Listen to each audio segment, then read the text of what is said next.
Hey there, Mama, and welcome back to the Moms Overcoming Overwhelm podcast, episode 20. I'm Emily McDermott, and I am here beside you on this journey as we work together to declutter your home, head, and heart. Last week, I talked to you about the connection between too much stuff, too many choices, and decision fatigue. I got so much great feedback from the episode, and I hope it encouraged you to look at where you can remove unnecessary decisions from your life. One of the main questions I get from moms is about how to simplify and streamline their wardrobes. We've all been there. Our closets are stuffed with clothes, and yet we have nothing to wear. As an overwhelmed mom, we don't want to spend a lot of time and energy getting dressed, and oftentimes we leave our closets feeling frazzled and depressed. Today, I'm going to share my best tips for curating your closet and saying goodbye to the chaos. Getting dressed is something we all need to do, but it does not need to drain your energy. So what do you say? Grab that notebook and pen, and let's dive into today's episode. Hey there, Mama. Are you tired of all the stuff crowding your home, calendar, and mind? Do you wish you could say goodbye to the endless to-do list running around in your head? Want to declutter but don't know where to start? You're in the right place. Welcome to Moms Overcoming Overwhelm, where you will find proven and practical solutions to declutter your home, head, and heart. Hi, I'm Emily, a wife, boy mom, and simplicity seeker. I struggled to get pregnant and felt overwhelmed until I discovered decluttering could create the physical and emotional space I needed to become a mom.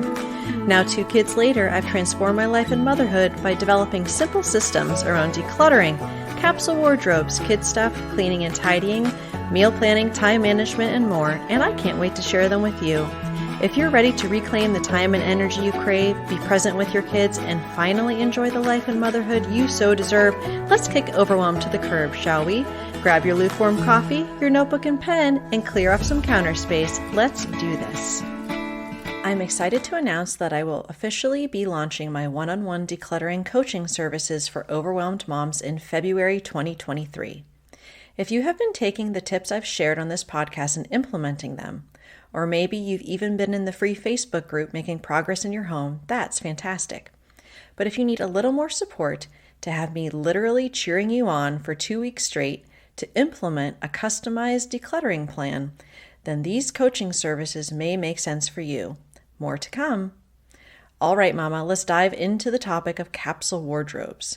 Capsule wardrobe is the prevailing term for a curated wardrobe of clothing that you love that fits you, your current body, I repeat, your current body, the current season of the year, and finally, your season of life. My wardrobe in 2014, when I discovered minimalism and was working full-time in an office setting, is much different now in 2023 as a stay-at-home mom, podcasting in my comfy. No, literally, I have a wearable blanket called a comfy I got for Christmas from my husband that I can't stop talking about or wearing. Anyway, when I think of capsule, I think of time capsules. Are those even around anymore?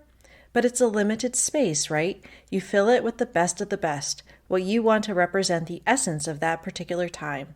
And our closets should be similar. So with that in mind, let's dive into my 5 tips of how to create a capsule wardrobe as an overwhelmed mom. Tip number 1, start with what matters to you. Back in episode 3, we spoke about how knowing what matters to you is the lens by which we make all our decluttering decisions. When I look at my closet, here are the things that matter to me. I feel comfortable in my clothing, and I'm able to move around easily when playing with my kids. The colors look good on me. By the way, I'm not an affiliate, but I have used my color guru so that I know the colors that look best on me, and I use that to reduce my decision fatigue and overwhelm around buying clothing. The pieces go together with each other, both color and then also style. Black, gray, leggings, and jeans are my go-tos for day-to-day, paired with a simple top or a cardigan or sweater if needed. The last thing is something that you may not think about as something that matters, but I think it's the most important thing. I don't want to walk into my closet every morning and feel bad about myself. Am I currently at the weight I want to be at? No. And as an overwhelmed mom, my guess is that for the majority of you, you may not be where you want to be in that department. But let's go back to episode 10 when we spoke about aspirational clutter. That's the clothing that fit us in a previous season of life or a previous pre-kids weight. I will not look into my closet and feel bad about not fitting into something that was from a previous season and make me feel like I'm not enough now, just as I am. So, hearing my list, what matters to you? This is how you will make those important curating decisions. Curating may mean that you just have what you're using as your capsule wardrobe in your closet and put away the rest for the time being, or it could involve some decluttering.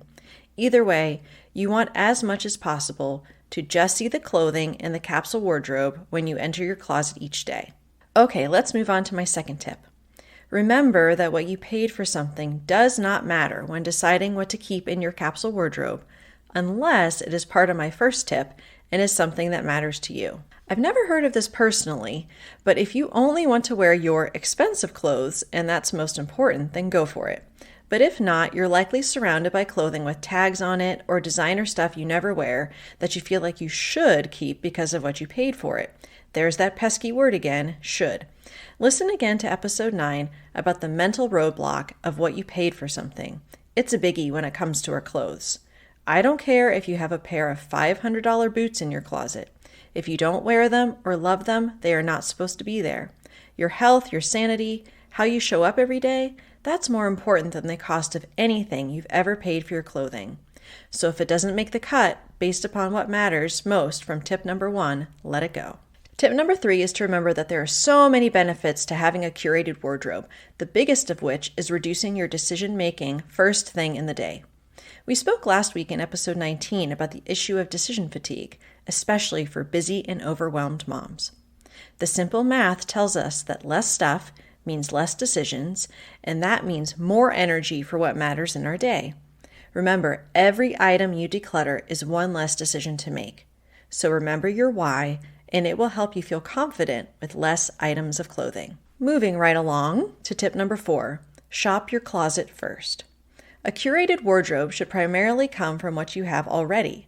It is not an excuse to buy a bunch of new stuff.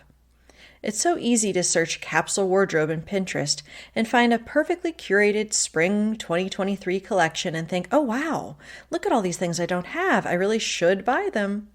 You likely have the basics in your closet already, and that's where you start. In fact, once you have an idea of what you'd like to put in your capsule wardrobe, do a little experiment using the reverse hanger trick. Put all your hangers backwards in your closet and see what, in a typical week or two, you gravitate towards. Most likely, you will still have several items of clothing that just never seem right for some reason, and that's likely because they don't fit you, aren't comfortable for your lifestyle, or you'd rather just wear your favorites. Tip number 5 may seem like a strange one, but I promise it's relevant to a capsule wardrobe. Consider making laundry a daily habit so you don't have to have as many clothes in your closet.